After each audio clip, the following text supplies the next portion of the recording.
Hello students. जैसे कि पहले क्लास में जो पिछली वीडियोज़ में हमने आपको पढ़ाया, उसमें जो इससे पहले का जो पार्ट था सिंटैक्स का, वो आपका पार्ट था स्टूडेंट्स एक पार्टिसिपल का करेक्ट यूज़, जिसमें आपने प्रेजेंट पार्टिसिपल, पास्ट पार्टिसिपल और परफेक्ट पार्टिसिपल के बारे में पढ़ा था बच्चों। तो अब क्या है तो बच्चों कि हमें क्या पढ़ना है, तो आपको ध्यान रखना बच्चों कि आज हम लोग पढ़ेंगे नेक्स्ट टॉपिक है, और वो टॉपिक है आपका syntax of adverb. Dear students, आज के टॉपिक है सिंटैक्स ऑफ एडवर्ब, यानी आज हमें एडवर्ब का सही यूज़ पढ़ना है। इसमें कहाँ पे क्या करेक्शन करना होता है, किसे कैसे यूज़ करना होता है बच्चों, आज हमें यही पढ़ना है। तो आज हम लोग पढ़ेंगे सिंटैक्स ऑफ एडवर्ब। तो सबसे पहले तो यहाँ पे बच्चों हम ये जान लें कि ये एडवर्ब क्या होता है। सबसे पहले हम इस एडवर्ब को पढ़ लेते हैं। जैसा कि स्टूडेंट्स आप यहाँ नीचे देख पा रहे हो, एडवर्ब की डेफिनेशन लिखी हुई है कि नाउन तथा प्रोनाउन को छोड़कर, पढ़ लीजिएगा, नाउन तथा प्रोनाउन को छोड़कर शेष सभी पार्ट्स ऑफ स्पीच की विशेषता बताता है। अब कहने का मतलब है स्टूडेंट्स कि आप बोल सकते हो, क्या इसको आप बोल सकते हो कि the parts of speech that is used to modify or describe every parts of speech except noun, pronoun and interjection is called adverb। कहने का मतलब स्टूडेंट्स का मतलब जो है वो ये है कि वह पार्ट्स ऑफ स्पीच जिसको प्रयोग किया जाता है प्रत्येक पार्ट्स ऑफ स्पीच की विशेषता बताने के लिए, एक्सेप्ट का मतलब होता है के अलावा, यानी कि नाउन, प्रोनाउन तथा इंटरजेक्शन के अलावा। मतलब स्टूडेंट्स जैसा कि आप यहाँ पे देख पा रहे हो कि नाउन प्रोनाउन को छोड़कर ये सभी पार्ट्स ऑफ स्पीच की विशेषता बताता है। तो यहाँ पे आपको ये जान लेना बच्चों कि ये नाउन प्रोनाउन के साथ में एक और पार्ट्स ऑफ स्पीच है जो इंटरजेक्शन। तो ये नाउन प्रोनाउन तथा इंटरजेक्शन, इन तीनों को छोड़ करके बाकी सभी पार्ट्स ऑफ स्पीच की विशेषता बताता है स्टूडेंट्स हम थोड़ा आगे बढ़ते हैं। हमें पढ़ना सबसे पहले जो है पढ़ना है प्रीपोजिशन, उसके एडवर्ब के बारे में, वो है पोजीशन ऑफ एडवर्ब। मतलब जो क्रिया विशेषण का स्थान, आपको ये पढ़ना है कि जो एडवर्ब होता है ये एक सेंटेंस में किस स्थान पर यूज होता है, कहाँ पर यूज करना सही माना जाता है, और सेंटेंस में कहाँ पर यूज करना इसे गलत माना जाता है। तो अब स्टूडेंट्स यहाँ पे हमें ये भी जान लेना है कि जो एडवर्ब होते हैं उनके कई काइंड्स हैं, तो उनके काइंड्स को भी पढ़ना है, समझना है, और ये काइंड्स के अकॉर्डिंग जो है और वर्क के अकॉर्डिंग ये सेंटेंस में यूज़ किए जाते हैं। इनका स्थान इनके वर्क पर डिपेंड करता है। तो अब स्टूडेंट्स हम देखते हैं, सबसे पहले आप देख पा रहे हो तो यहाँ पर लिखा हुआ है, सभी लोग पढ़ सकते हो, जिस एडजेक्टिव, मतलब जिस एडजेक्टिव या विशेषण को मॉडिफाई करते हैं उसके पहले प्रयोग किए जाते हैं। सबसे पहले स्टूडेंट्स आपको ध्यान रखना है कि नाउन प्रोनाउन और इंटरजेक्शन की विशेषता नहीं बताएगा, बाकी जितने भी पार्ट्स ऑफ स्पीच हैं ये सबकी विशेषता बताएगा स्टूडेंट्स। तो सबसे पहले बात आ रही है कि यह क्या काम करता है, ये अगर किसी एडजेक्टिव की विशेषता बताता है। मतलब एडजेक्टिव क्या होता है स्टूडेंट, तो एडजेक्टिव होता है वो जो किसी नाउन या प्रोनाउन की विशेषता बताता है। तो स्टूडेंट जब ये किसी एडजेक्टिव को मॉडिफाई करेगा, यानी एडजेक्टिव की विशेषता बताएगा, तो ये उस एडजेक्टिव से पहले प्रयोग होगा। अब स्टूडेंट्स कैसे समझते हैं, तो जैसे कि यहाँ पर स्टूडेंट्स फर्स्ट सेंटेंस आपका जो है एग्जाम्पल की तरह इसको लिया गया, it is very hot day. It is very hot day मतलब आज बहुत गर्मी है। बच्चों यहाँ पे जो हॉट है ये विशेषता बता रहा है इट की, समझ बच्चों, और इट यहाँ पे जो है वो एक डे है। क्या है बच्चों, वो एक डे है। तो डे एक नाउन है और नाउन की जो विशेषता बताता है, सॉरी, और डे एक नाउन है और नाउन के लिए जो बच्चों इट एक प्रोनाउन है। तो कहने मतलब बच्चों चाहे आप इसको नाउन समझ लो चाहे प्रोनाउन समझ लो। अब यहाँ बच्चों ये समझना है कि जो एडजेक्टिव होता है एक किसी नाउन या प्रोनाउन की विशेषता बताता है। तो अब बच्चों जो नाउन प्रोनाउन की विशेषता है बताता है वो एडजेक्टिव होता है, और जो एडजेक्टिव की विशेषता बताता है बच्चों वो होता है आपका एडवर्ब। तो यहाँ पे आप देख पा रहे हो जैसा कि बोल्ड लेटर में लिखा हुआ है, बोल्ड में क्या लिखा है बच्चों, वेरी लिखा है, it is very hot today. तो बच्चों यहाँ पे जो वेरी है ये हॉट की विशेषता बता रहा है और हॉट एक एडजेक्टिव है। तो इस प्रकार से बच्चों आप समझ लो कि यहाँ पे जो वेरी है वो एक एडवर्ब है। तो यहाँ पे आप देख पा रहे हो कि विशेषता हॉट की बता रहा है। तो ये बताया गया कि जब ये किसी एडजेक्टिव की विशेषता बताता है तो उसके पहले यूज होता है। इसी प्रकार से बच्चों जान लो से वेरी होता है वैसे आपका TOO भी होता है। क्या बच्चों, TOO ये भी एक एडवर्ब है और ये भी बच्चों किसी एडजेक्टिव की विशेषता बताता है। जैसे कह सकते हो इट इज़ टू हॉट, समझ बच्चों। तो यहाँ पे टू भी एक एडवर्ब है। तो कहने का मतलब यह है बच्चों कि जब एडवर्ब जो है किसी एडजेक्टिव की विशेषता बताएगा तो ये उसी के पहले यूज होगा। अब हम दूसरा सेंटेंस देखते हैं बच्चों।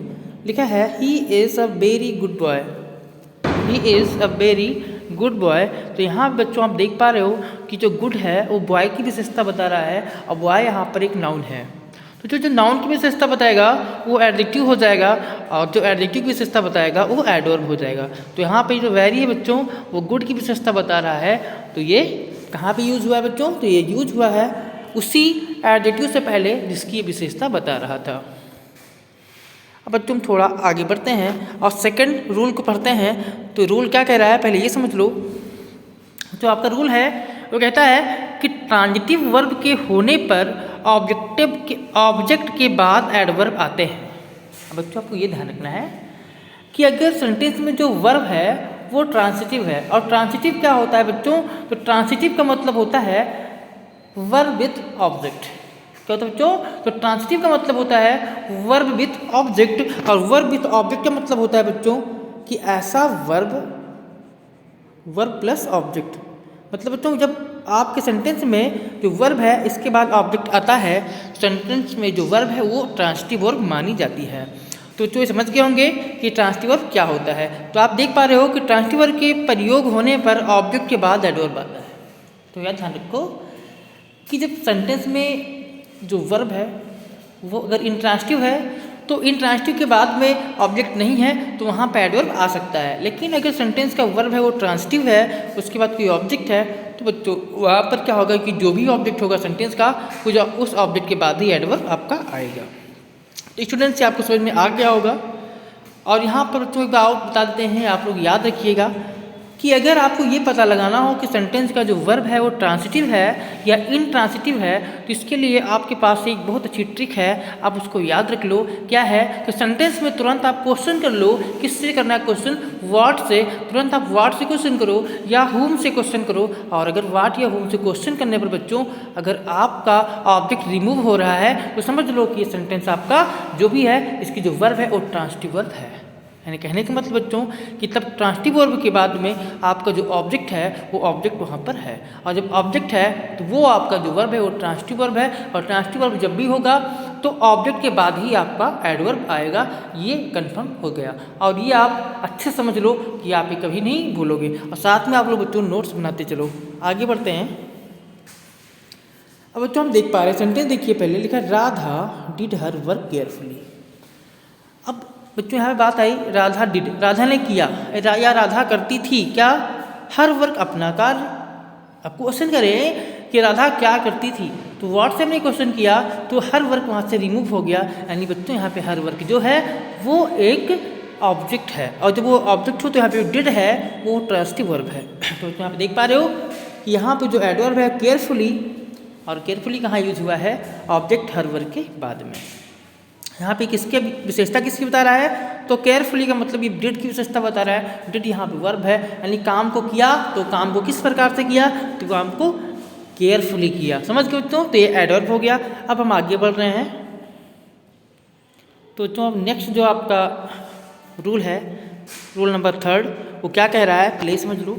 तो जो ये कहता है कि ट्रांजिटिव वर्ब के बाद एडवर्ब का प्रयोग होता है, इंट्रांजिटिव वर्ब के बाद एडवर्ब का प्रयोग होता है। मैंने बच्चों पहले ही क्लियर कर दिया था कि जब ऑब्जेक्ट नहीं होता है तो वो जो वर्ब होता है वो इंट्रांजिटिव होता है। अब इसमें पहचान क्या होती है बच्चों कि इसमें व्हाट या whom से क्वेश्चन करने पर आपका जो ऑब्जेक्ट होता है वो रिमूव नहीं होता, बल्कि उसको रिमूव करने के लिए आपको हाउ का यूज़ करना पड़ता है, आपको व्हेन का यूज़ करना पड़ता है, आपको वेयर का यूज़ करना पड़ता है। तो अगर बच्चों आपको व्हाट या whom का यूज़ करके क्वेश्चन करने पर आपका ऑब्जेक्ट रिमूव नहीं हो रहा तो तुरंत समझ लो कि यहाँ पर जो आपका वर्ब है वो इंट्रांजिटिव वर्ब है।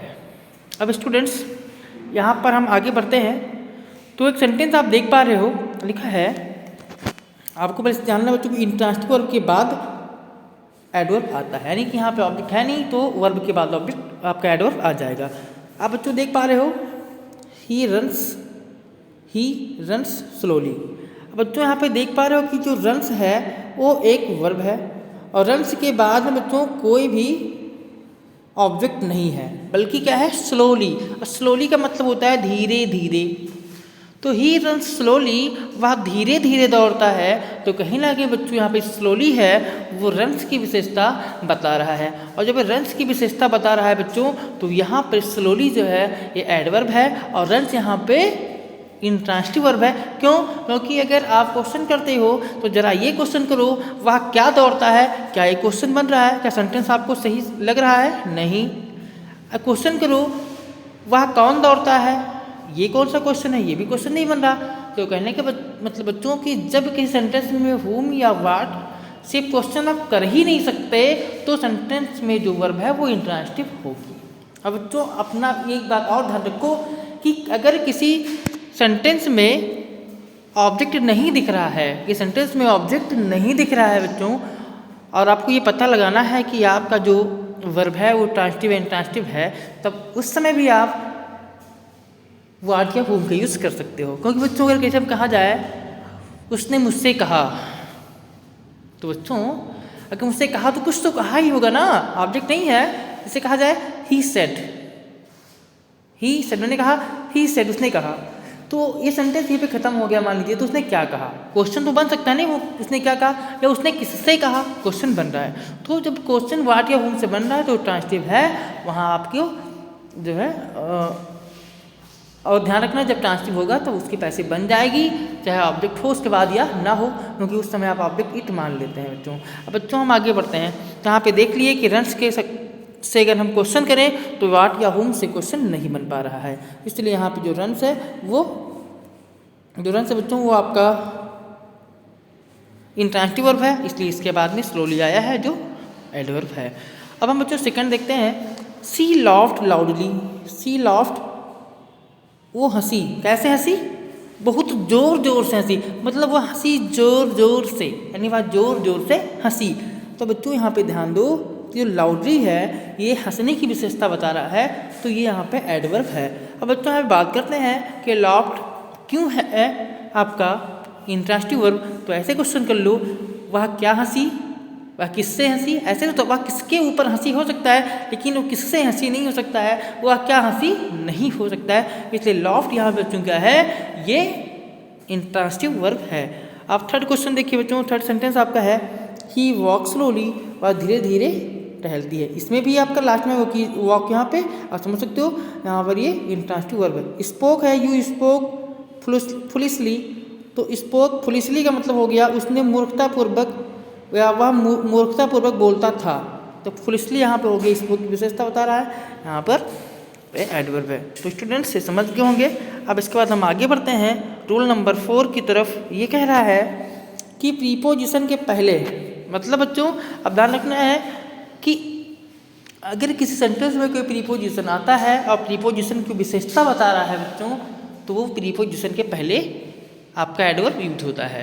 तो यहाँ पे बच्चों कहा गया be sat almost in the shade, तो लगभग बैठा हुआ था, मतलब यहाँ पे बी सैट ऑलमोस्ट, मैं लगभग बैठा होता, तो कहाँ बैठा हुआ था, इन द शेड, छाया में, छाया में लगभग बैठा होता। तो कहने मतलब यहाँ पे जो ऑलमोस्ट है वो इनकी विशेषता बता रहा है, और इन यहाँ पर जो है ये आपका प्रीपोजिशन है, इसलिए ऑलमोस्ट इस इनसे पहले आया है। तो ध्यान रखना है बच्चों कि आपका जो एडवर्ब होता है वो सेंटेंस में प्रीपोजिशन से पहले आएगा, अगर वो प्रीपोजिशन की विशेषता बता रहा है तो।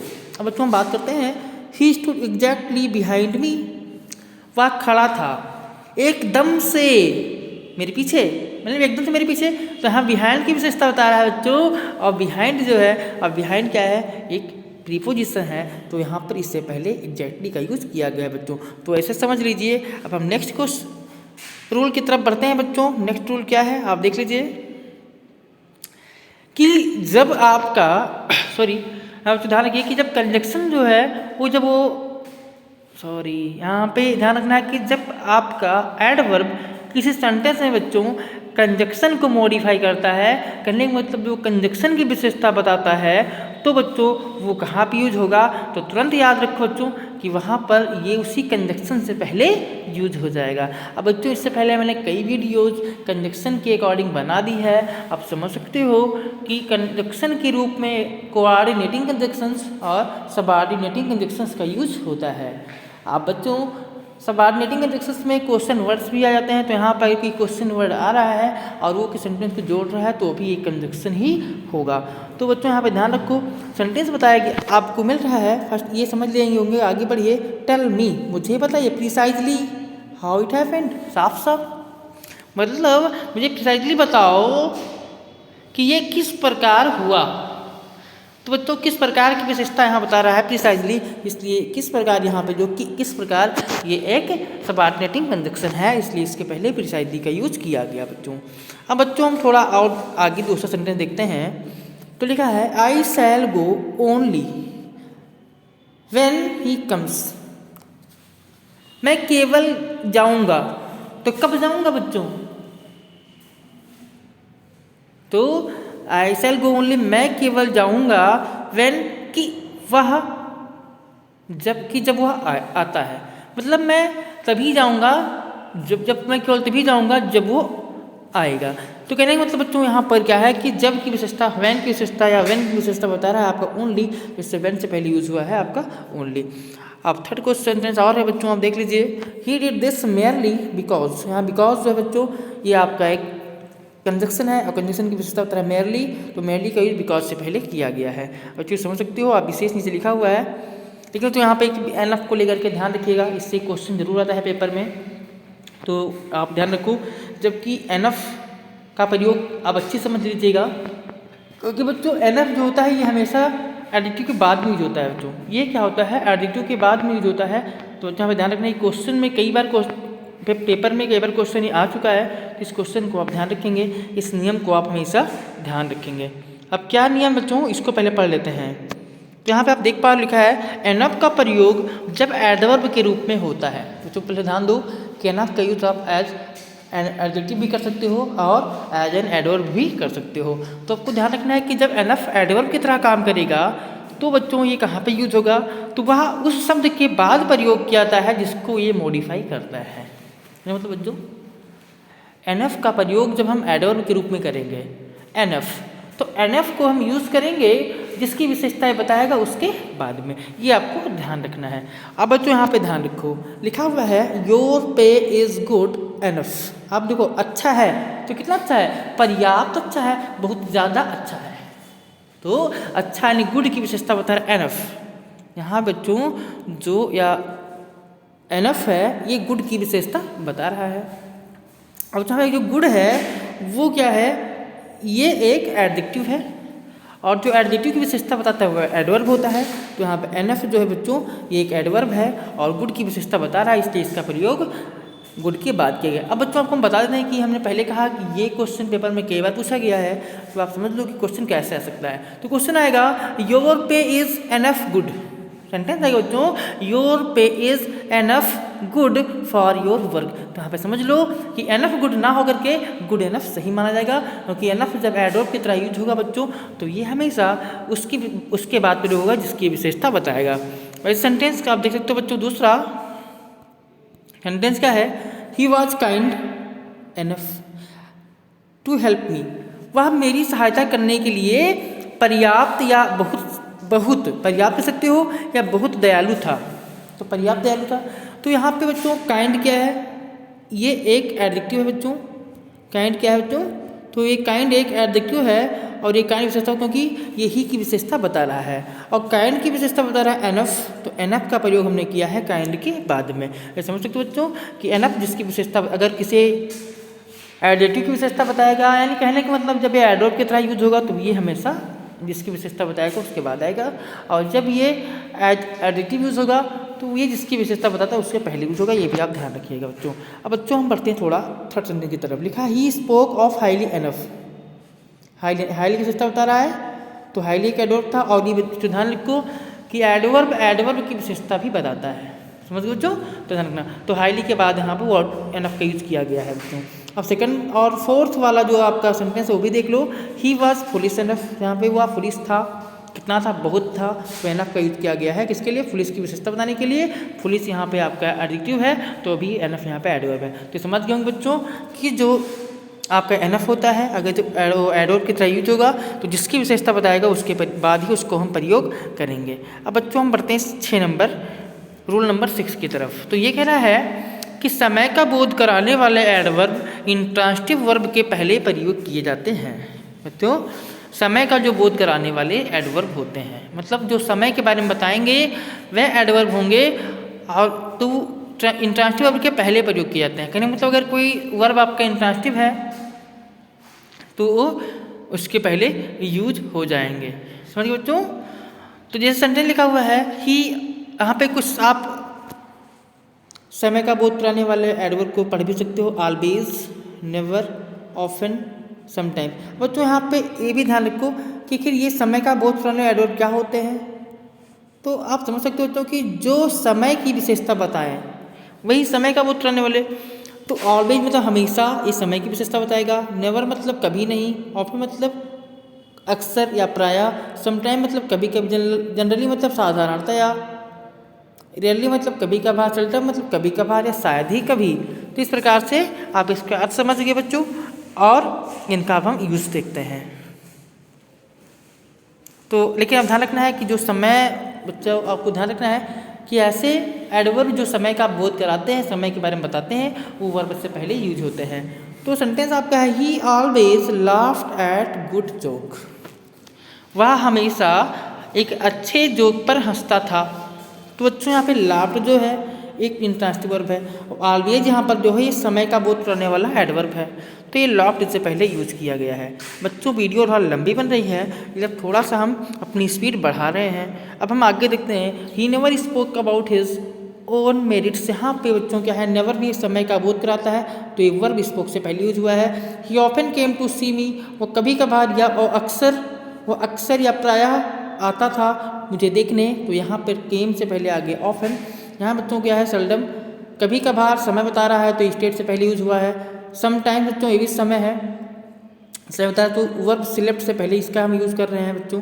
अब हम देखिए जनरली ये भी समय बताता है तो गो से पहले हम यूज कर रहे हैं, और रियरली बच्चों ये भी समय बताता है तो उसको हम गो से पहले यूज कर रहे हैं। और बच्चों इसी प्रकार से फ्रीक्वेंटली जो है, फ्रीक्वेंटली भी ये बताता है बारंबारता, बार बार, तो ये भी गो से पहले यूज हुआ है, कुछ समय के बारे में बार बार बताता है। तो बच्चों आपको ध्यान रखना है कि ऐसे एडवर्ब जो समय का बोध कराते हैं वो वर्ब से पहले यूज होते हैं, ध्यान रखना है। बच्चों हम थोड़ा सा और आगे बढ़ते हैं। अब आपका रूल क्या है, तो बच्चों हम ध्यान रखना है। रूल नंबर 7 आपको पढ़ना है, जो कह रहा है, क्या कह रहा है पहले आप पढ़ लीजिए कि यदि वाक्य में मुख्य क्रिया, बच्चों ध्यान रखना है, यदि वाक्य में मुख्य क्रिया तथा सहायक क्रिया दोनों का प्रयोग हो। ये सब बच्चों बहुत ही इम्पॉर्टेंट चीज़ें हैं, इसको आपको देखना है क्योंकि जितने भी कंपटीशन एग्जाम्स होते हैं उसमें ऐसे ही क्वेश्चंस पूछे जाते हैं और इसमें आपको पता नहीं चल पाता कि इसमें, या कोई भी एग्जाम होता है आपको ये पता चलेगा कि इसमें गलती क्या है, क्योंकि आप पढ़ेंगे तो अर्थ के अकॉर्डिंग को सही लगेंगे, लेकिन वो ग्रामेटिकली एरर होते हैं, तो इसलिए आपको ये अच्छे से समझ लेना है। तो बच्चों ध्यान रखना है कि कहने मतलब अब यहाँ पे हम समझा दे रहे हैं। ये कहा गया जब कोई सेंटेंस आपको दिया जाए उसमें जो वर्ब हो वो 2 प्रकार की वर्ब उसमें आई हो, एक सहायक क्रिया हो, एक मुख्य क्रिया हो। कहने मतलब अच्छा एक हेल्पिंग वर्ब हो और एक मेन वर्ब हो। तो अब ये बात यहाँ पे आती है कि जो भी आपने पढ़ा था कि समय का बोध कराने वाले कंजक्शंस, इनका यूज़ हम कहाँ करेंगे। तो बच्चों जो समय का बोध कराने वाले कंजक्शंस होते हैं इनका यूज़ हम करेंगे हेल्पिंग वर्ब और मेन वर्ब के बीच में। जैसे सेंटेंस आप देख पा रहे हो बच्चों, यू हैव, जो कि हैव है और एक एक्सप्लेंड है। तो हैव है यहाँ पे हेल्पिंग वर्ब, एक्सप्लेंड है यहाँ पे मेन वर्ब। तो हम क्लियरली का यूज़ कर रहे हैं बच्चों, कहाँ पे हम एडवर्ब का प्रयोग कर रहे हैं दोनों के बीच में। ऐसे बच्चों ही हैज़ नेवर गॉन, तो हैज़ यहाँ पे है और गॉन यहाँ पे है। तो हैज़ और गॉन ये दोनों क्या है बच्चों, तो हैज़ और गॉन जो है ये हेल्पिंग वर्ब है और ये आपका मेन वर्ब है, और नेवर यहाँ पे समय आ रहा तो इसको बीच में आ गया। ऐसे बच्चों आपको ध्यान रखना है कि यहाँ पे सर्टेनली है, ये भी फिनिश और स्टाइल के बीच में आया है। तो आपको ये ध्यान रखना बच्चों कि सेंटेंस में जब दो वर्ब होते हैं, एक हेल्पिंग वर्ब एक मेन वर्ब, तो हम एडवर्ब का यूज़ दोनों वर्ब के बीच में करेंगे। बच्चों समझ में आ गया होगा। अब हम पढ़ते हैं रूल नंबर 8 की तरफ। हम बहुत जल्दी कर रहे हैं बच्चों क्योंकि समय ज़्यादा हो रहा है और हमारी वीडियो लंबी बनती जा रही है। एडवर्ब नॉट का प्रयोग सहायक क्रिया और मुख्य क्रिया के मध्य किया जाता है। बच्चों ध्यान रखना है, जो नॉट होता है तो सब लोग जानते हो कि नॉट जो होता है वो निगेटिव सेंटेंस की रचना करता है।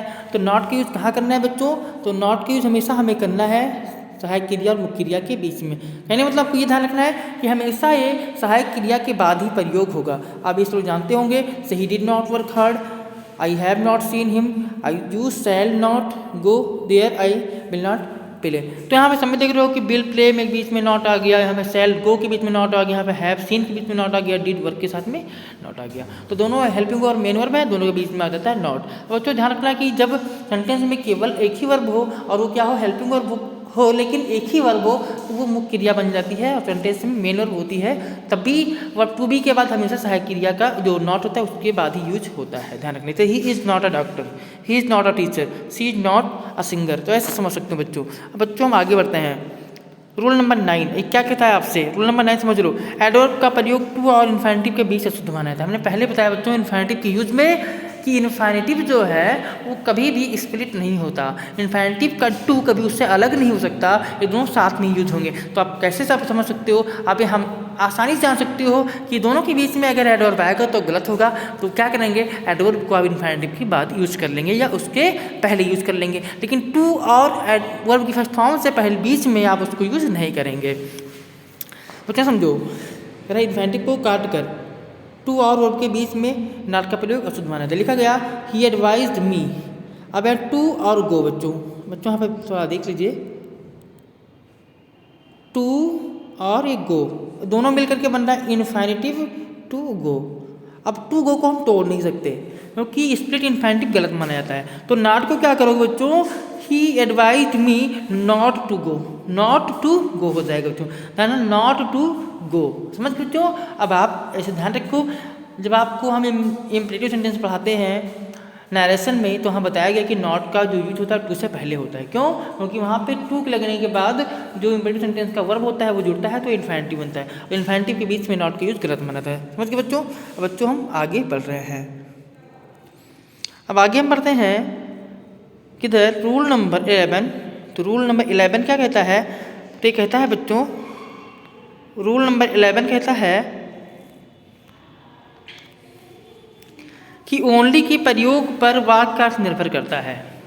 अब ओनली का जो प्रयोग है तो बच्चों ये इसी के अर्थ पर निर्भर करता है, और ओनली का प्रयोग हम सेंटेंस के सेंस के अकॉर्डिंग ही करते हैं। ये पहले सेंटेंस में है only he promise to read the first chapter of that book. यहाँ पे ओनली ही की विशेषता बता रहा है बच्चों, तो यहाँ पर ही से पहले ओनली का यूज किया गया है। समझ गए। अब बच्चों फिर he only promise to read the first chapter of that book. यहाँ पे ओनली जो है बच्चों उसने कहा उसने केवल वादा किया था, तो यहाँ पे ओनली प्रॉमिस की विशेषता बता रहा है, प्रॉमिस से पहले यूज हो गया बच्चों। तो समझ गए होंगे बच्चों। अब यहाँ बात करते हैं, ये प्रॉमिस्ड ओनली टू रीड, यहाँ पे जो ओनली है बच्चों ये टू रीड की विशेषता बता रहा है, और टू रीड यहाँ पे इन्फिनिटिव है, इसलिए यहाँ पे ध्यान रखिए आप यहाँ पे ओनली का प्रयोग टू रीड से पहले कर रहे हैं। तो बच्चों कहने का मतलब कहीं ना कहीं ये समझ लेना है कि ओनली जिसकी विशेषता बताएगा उसी से पहले यूज हो जाएगा। अब हम थोड़ा आगे बढ़ते हैं, इतना टाइम नहीं है। अब बच्चों रूल नंबर 12, वेरी तथा मच का प्रयोग। तो वेरी का प्रयोग एडवर्ब, सॉरी बच्चों यहाँ पर समझ लीजिएगा कि वेरी जो होता है ये एडवर्ब की तरह होता है, तो एडजेक्टिव दोनों की तरह होता है।